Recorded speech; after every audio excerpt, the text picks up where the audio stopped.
The massive ships appeared on a Tuesday morning, their organic hulls pulsing with bioluminescent patterns against the dawn sky. Dr. Haruki Tanaka stood in the middle of Tokyo's Shibuya crossing, watching the usual urban buzz grind to a halt as millions of faces turned skyward. The vessels defied conventional engineering. No metal, no rigid structures, just undulating flesh and crystalline formations that seemed to breathe in unison with some distant rhythm. As Earth's leading xenobiologist, Haruki knew this moment would define human history. What he couldn't know was how it would redefine humanity itself. The first transmissions came through every electronic device simultaneously, a cascade of organic symbols that the world's best cryptographers decoded within hours. We come in peace. We bring evolution.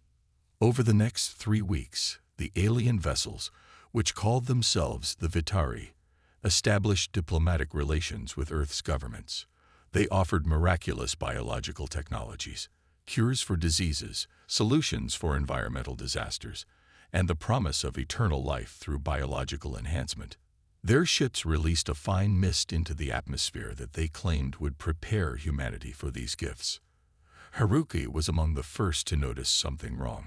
In his lab at Tokyo University, he observed subtle changes in cellular samples exposed to the mist. The modifications are too precise, he told his research partner, Jun Nakamura. This isn't preparation, it's reprogramming. But by then, the changes had begun. People reported strange dreams of organic machinery. Children started displaying unusual abilities to understand and manipulate living tissue. The Vitari called it awakening, but Haruki recognized it as invasion at its most intimate level, not of our cities or our skies, but of our very DNA. The truth emerged too late. The mist wasn't preparing humanity for gifts, it was preparing Earth for transformation. The first major change came when plants began mutating, their cellular structures shifting to match Vitari biology. Then came the animals. Finally, the human transformations began. Haruki worked tirelessly in his underground lab, racing against time as society crumbled around him. The Vitari had miscalculated one crucial factor. Human resistance to change wasn't just psychological, it was cellular. A significant portion of the population proved immune to their biological restructuring, and among those who weren't immune, many maintained their human consciousness even as their bodies transformed. Jun disappeared one night, leaving only a cryptic message. They didn't expect us to understand their language so quickly. The mist didn't just change us, it changed them too. Find the others like me. As chaos erupted in the streets of Tokyo, Haruki made a stunning discovery. The transformed humans weren't becoming Vitari slaves as intended. They were becoming something entirely new. The human consciousness, combined with Vitari biological technology, was creating hybrid beings with capabilities that exceeded both species. In his secured laboratory deep beneath the university, Haruki documented the first successful communication between a transformed human and Vitari biotechnology. Rai Yoshida, a former graduate student, could now interface directly with the organic components of the alien vessels. More importantly, she could control them. It's like they gave us the keys to their kingdom, Rai explained, her partly transformed body glowing with the same bioluminescence as the ships above. But they never thought we'd learn to drive. As the first month of invasion drew to a close, Haruki received reports from colleagues worldwide. The pattern was the same everywhere. Humanity wasn't just fighting back. They were adapting, evolving, and turning the Vitari's weapons against them. What was meant to be humanity's end was becoming their revolution. In his final journal entry before joining the resistance, Haruki wrote, "The Vitari sought to remake us in their image, but they underestimated the human spirit's capacity for adaptation. We are not merely surviving their evolution. We are transcending it. The question is no longer whether humanity will survive, but what we will become in the process." The war for Earth's future had begun, and humanity's greatest weapon wasn't their technology or their armies. It was their unrelenting ability to turn invasion into innovation. and subjugation into strength. The underground bunker beneath Seoul's abandoned metro system hummed with activity as Professor Jae-sun Park connected another transformed survivor to his makeshift neural interface. Around him, dozens of partially metamorphosed humans lay in meditation, their bioluminescent patterns pulsing in synchronization. "The network is growing stronger," announced Isabella Romano, a former network engineer whose skin now rippled with iridescent patterns. Her transformation had left her with an extraordinary ability to visualize data flows between transformed humans. "We're reaching others across continents now." The discovery of the neural network had been accidental. 3 weeks after the initial invasion, transformed humans began experiencing shared dreams. What started as a terrifying side effect became humanity's greatest advantage. Professor Park studied the holographic display generated by his hybrid technology, a combination of human computers and Vitari organic interfaces. The display showed thousands of glowing points across the globe, each representing a transformed human who had maintained their consciousness and joined the resistance. The Vitari didn't understand human consciousness, Isabella explained to a group of newly transformed survivors. They thought our brains would simply accept their biological programming. Instead, our minds adapted their network protocols and created something entirely new. Above ground, the world had become almost unrecognizable. Vitari bioorganic structures had consumed most major cities, turning skyscrapers into pulsing towers of flesh and steel. But beneath the surface, humanity was organizing.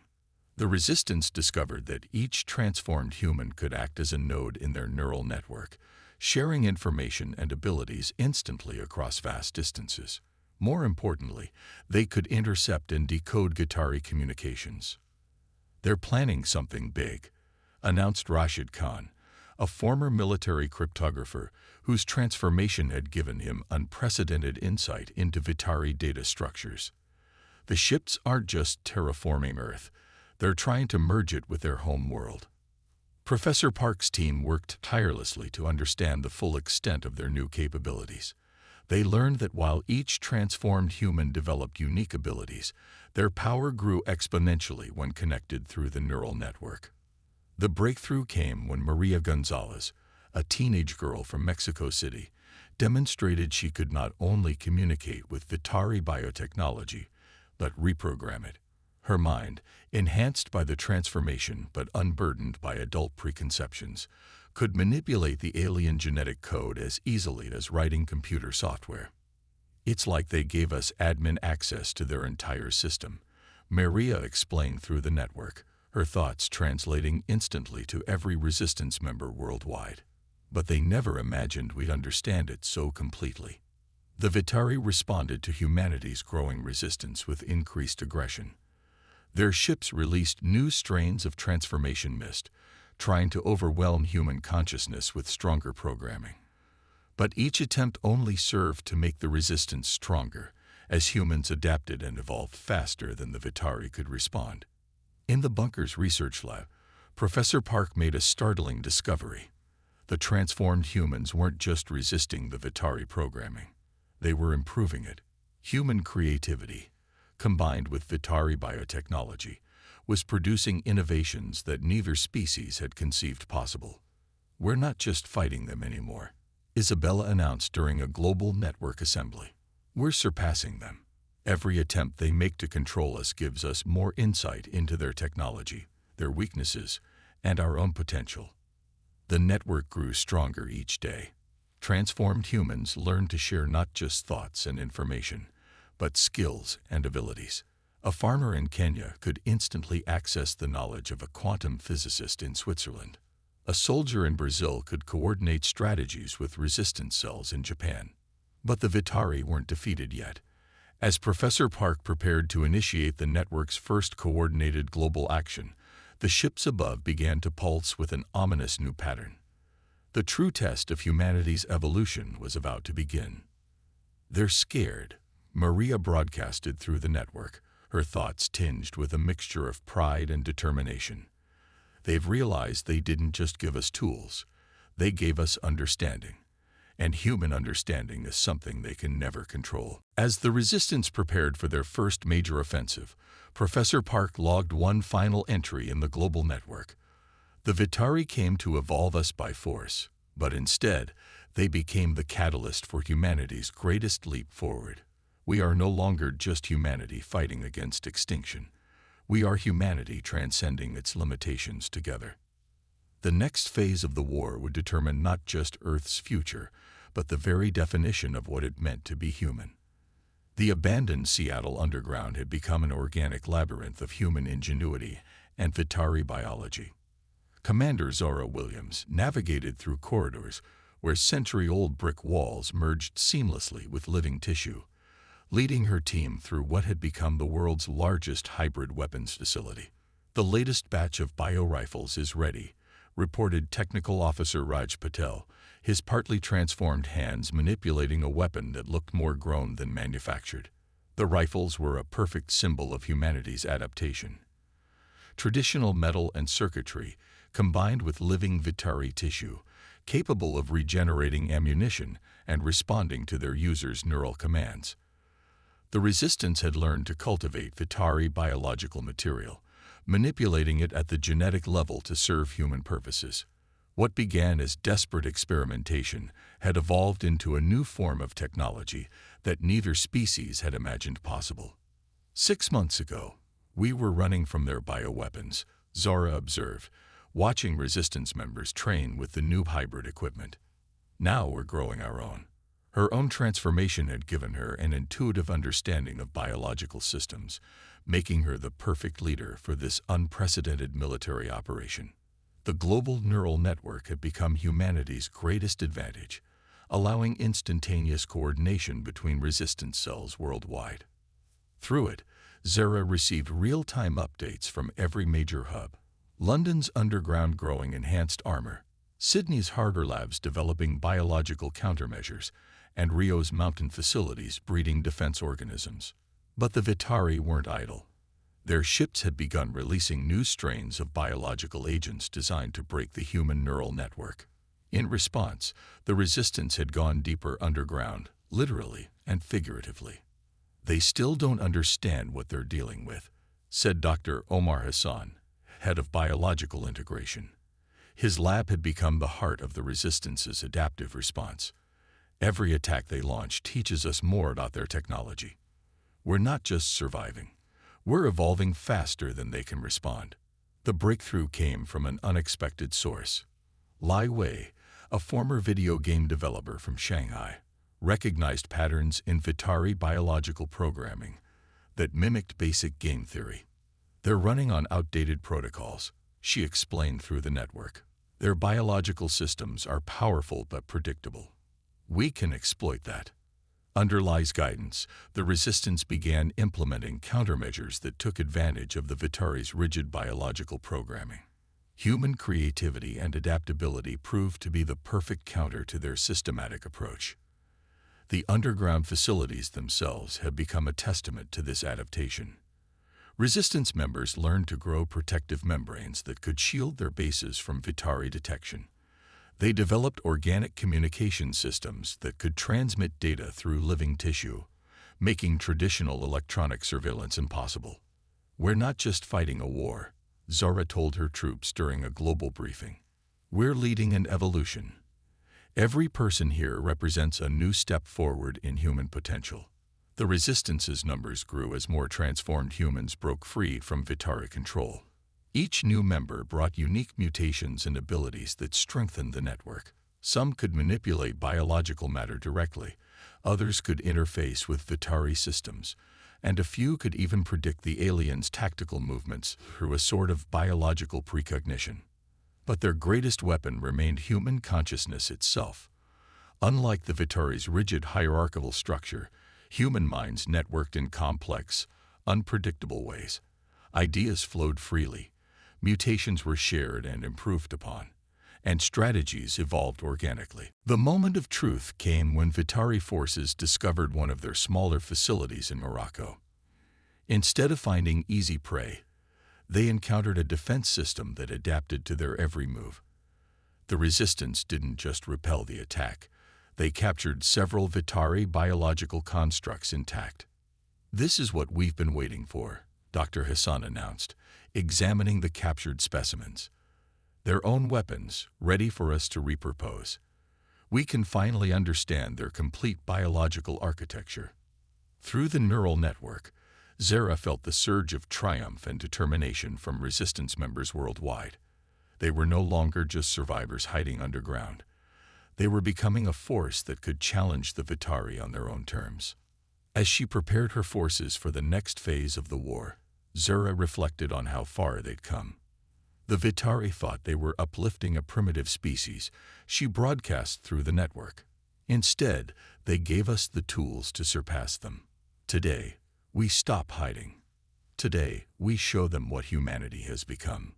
The underground revolution was about to surface, and Earth's invaders were about to learn that evolution was a two-way street. From the heights of Mount Kilimanjaro, Commander Thomas Mbeki watched the African continent pulse with bioluminescent patterns, a vast network of human-controlled Vitari technology stretching from Cairo to Cape Town. The transformation that had been meant to subjugate humanity had become their greatest achievement. "The global synthesis is at 70%, reported Dr. Yuki Tanaka, daughter of the late Dr. Haruki, who had first uncovered the Vitari's true intentions. Her consciousness stretched across the neural network, monitoring the integration of human and Vitari technology worldwide. The resistance had moved beyond mere survival or rebellion. They were reshaping the planet itself. But on human terms, the Vitari's biological terraforming technology had been reprogrammed, creating a new Earth that combined the best of both species' capabilities. Their latest attack failed, transmitted Lieutenant Diana Foster from the European Command Center. The biological missiles they launched were absorbed and repurposed by our defense network before they could reach the ground. Her partly transformed body glowed with the effort of coordinating the continental shield system. The synthesis had begun 3 months ago, when the Resistance discovered how to fully integrate human consciousness with Vitari biological systems. Instead of fighting the transformation, they had perfected it, achieving a level of control that the Vitari had never imagined possible. Cities around the world had been reborn. Streets pulsed with living light, buildings breathed and healed themselves, and transportation systems flowed like living rivers through urban arteries. But unlike the Vitari's rigid biological constructs, these new structures responded to human needs and creativity. "We're detecting massive energy signatures from their fleet," warned Raj Patel, now Chief of Global Defense Systems. "They're preparing for a final assault." His consciousness rippled through the network, alerting defense stations worldwide. The Vitari had watched in growing alarm as their own technology was turned against them, evolved beyond their understanding. Their attempts to regain control had grown increasingly desperate, but each attack only served to strengthen humanity's grasp of their biological systems. Through the neural network, humanity had achieved a kind of collective consciousness that preserved individual identity while allowing unprecedented cooperation.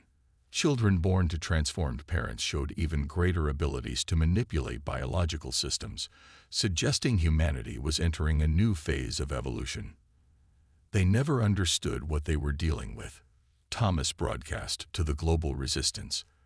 They saw our individuality as weakness, our diversity as chaos. They didn't realize these were our greatest strengths. As the Vitari fleet positioned itself for their final attack, humanity prepared to demonstrate just how far they had come. The synthesis wasn't just about technology or biology. It was about transcending the limitations both species had imposed upon themselves. The Resistance had one card left to play, and it would change the course of both species forever. The final battle for Earth began not with weapons, but with an invitation. Using the reprogrammed Vitari communication systems, humanity broadcast a message to the alien fleet. "You came to evolve us. Instead, you helped us evolve ourselves. Now we offer you the same chance." Through the neural network, every transformed human on Earth joined in a synchronized effort that had never been attempted before. They reached out not to fight the Vitari, but to share with them the true potential of their own biological technology. "We're detecting widespread disruption in their fleet," reported Lai Wei, her consciousness monitoring the Vitari ship's biological signatures.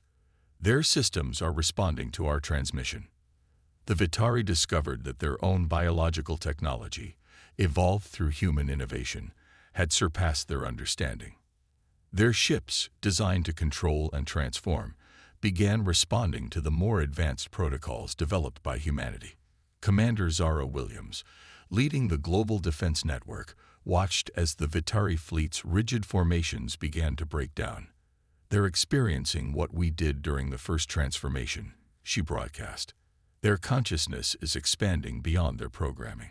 The Resistance had discovered that the Vitari themselves were trapped in their own biological programming, bound by artificial constraints they had placed upon themselves millennia ago.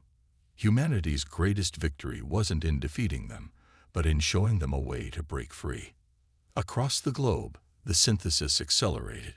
Cities pulsed with new life, the boundary between natural and artificial blurring into something entirely new. The planet itself seemed to breathe with the combined consciousness of two species learning to transcend their limitations. This was never about invasion or resistance, Dr. Omar Hassan shared through the network as the Vitari ships began to transform. It was about evolution, theirs as much as ours. The first Vitari to embrace the change were their youngest members, much as human children had adapted most readily to the transformation. Through them, the rigid hierarchy of their species began to dissolve, replaced by a more dynamic and creative consciousness. Professor Park's final prediction had come true. In trying to force our evolution, they will discover their own need to evolve. As the Vitari fleet underwent its own transformation, Earth entered a new era. The synthesis had created something unprecedented, a world where biology and technology, individual and collective, human and alien, existed in dynamic harmony. The last Vitari transmission was different from their first. Where they had once proclaimed, "We bring evolution," they now asked, "Will you teach us what we have forgotten?"